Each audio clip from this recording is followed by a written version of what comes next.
So this is an example of how we would solve a limiting reagent problem. So our mathematical model or example of a limiting reagent problem is if we combine 10 grams of carbon monoxide and 10 grams of oxygen, molecular oxygen, so O2, to make the gas CO2.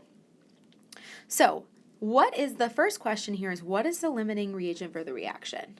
So in order for us to identify the limiting reagent, we would want to know which runs out. So which of those reagents is going to run out first? And the way that we can determine which would be limiting, which would produce less product. And so what we can use is we can use our stoichiometry skills to convert between grams to moles of our reagent to moles and then grams of our product to figure out if we completely consumed each of the reagents, how much product would we get? So our first step is figuring out how much product would we get if 100% of each of the reagents was consumed. So let's start with carbon monoxide. So we know we have 10 grams of carbon monoxide. And so if we want to go from grams to moles of carbon monoxide, because to go between moles of one chemical to go between two different types of chemicals, we have to go through the moles.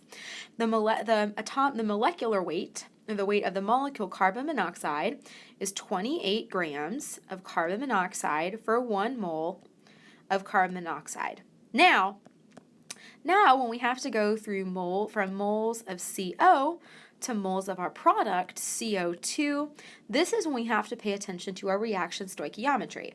So we can look at the numbers, or the coefficients, in front of our components, and we see that we have 2 moles of carbon monoxide for every 2 moles of carbon dioxide. So when we convert from moles of CO to moles of CO2, we would put for 2 moles of CO, we get 2 moles of CO2. And so now we're in moles of CO2, so we want to go to grams of CO2. And the way that we would achieve that is going from moles to grams, and so we would multiply by the molecular weight, which is approximately 44 grams, and that would give us a mass of product of 15.71 grams CO2. So now we know how many grams of carbon dioxide would be produced if we consumed 10 grams of carbon monoxide, or all the carbon monoxide that we had available. That's not the whole story. We now need to figure out what would happen if we consumed all of our other reagent, oxygen. And it turns out that we also have 10 grams of O2 as well. So if we were to take 10 grams of O2 and go from grams of O2 to moles of O2, we know that there are 32 grams per 1 mole of oxygen. And so this is again where stoichiometry becomes really important, because to convert between moles of O2 to CO2, we have to again look at those coefficients. So the coefficient of between O2 is there is no coefficient, so that means we would go for every 1 mole of oxygen, we would get 2 moles of CO2, because our coefficient in front of the CO2 is 2. And so now that we've gone from grams to moles of oxygen to moles of O2, we want to convert our CO2 into grams. So the way that we would achieve that would be to multiply by the molecular weight of CO2, just like we did up top, and that would give us a value of 27.5 grams of CO2. So now we have done the work to identify what the limiting reagent would be. So in this case, if we look at carbon monoxide, we're getting out 15.71 grams of carbon dioxide if we consume all of our carbon monoxide. We get 27.5 grams of carbon dioxide if we use up all of our O2. So since our complete amount of carbon monoxide gives us the lesser amount, which would be 15.71 grams of CO2. CO is going to be our limiting reagent. And if carbon monoxide is going to be our limiting reagent, that means that our oxygen is going to be in excess, or there's going to be some oxygen left over after we have consumed all of our carbon monoxide. So that leads nicely into our second problem, which is how much of the excess reagent will be left over after all of the carbon monoxide is consumed. So what we have to do then is we have to convert our grams of carbon monoxide, so we're using up all of our 10 grams.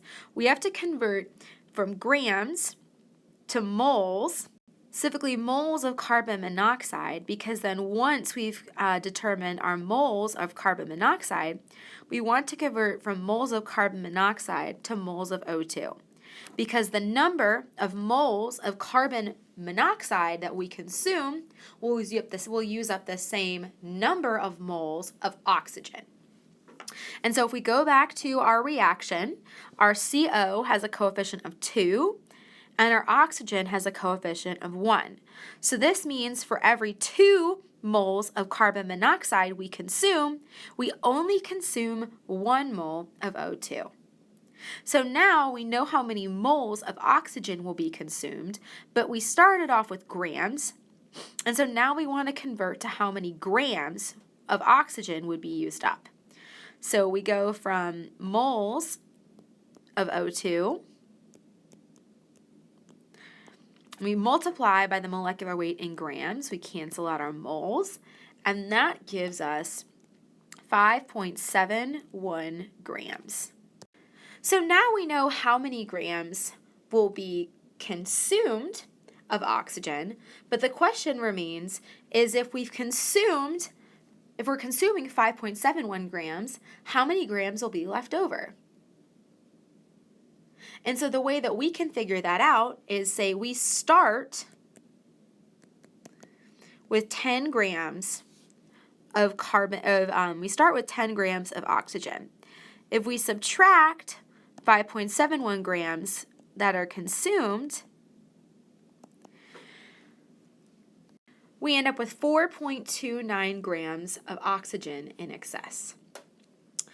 And then finally, the third part of the problem deals with how to calculate the percent yield of our reaction. And so the percent yield is equal to the theoretical yield. We know our theoretical yield because we've calculated it based on how many grams of carbon dioxide we would get if we completely consumed our limiting reagent, but we divide the actual yield into the theoretical yield, and then we multiply this value by 100%. So for this reaction, our theoretical yield, if we completely consume 10 grams of carbon monoxide, we will get out 15.71 grams of CO2. However, in this problem, we're only producing 6.2 grams of CO2. So this is our actual yield divided by our theoretical yield, and we multiply that by 100% to get a value of 39.4%. Now, why does percent yield matter? So in labs that we'll do, we may be trying to recrystallize or recover product, or in your organic chemistry lab, you may be doing a chemical reaction where you're trying to make a particular product. And so your benchmark of what you should be getting is your theoretical yield. But as we've talked about with sources of error, things go wrong. And so oftentimes you're not going to get as much product as you should or even as you want to. And so in this case, our percent yield tells us how successful the reaction was, and that how much product did we get compared to what we actually were supposed to get. And so that can tell us roughly how efficient or how successful our lab procedure was. All right, well that wraps up limiting reagent and percent yield.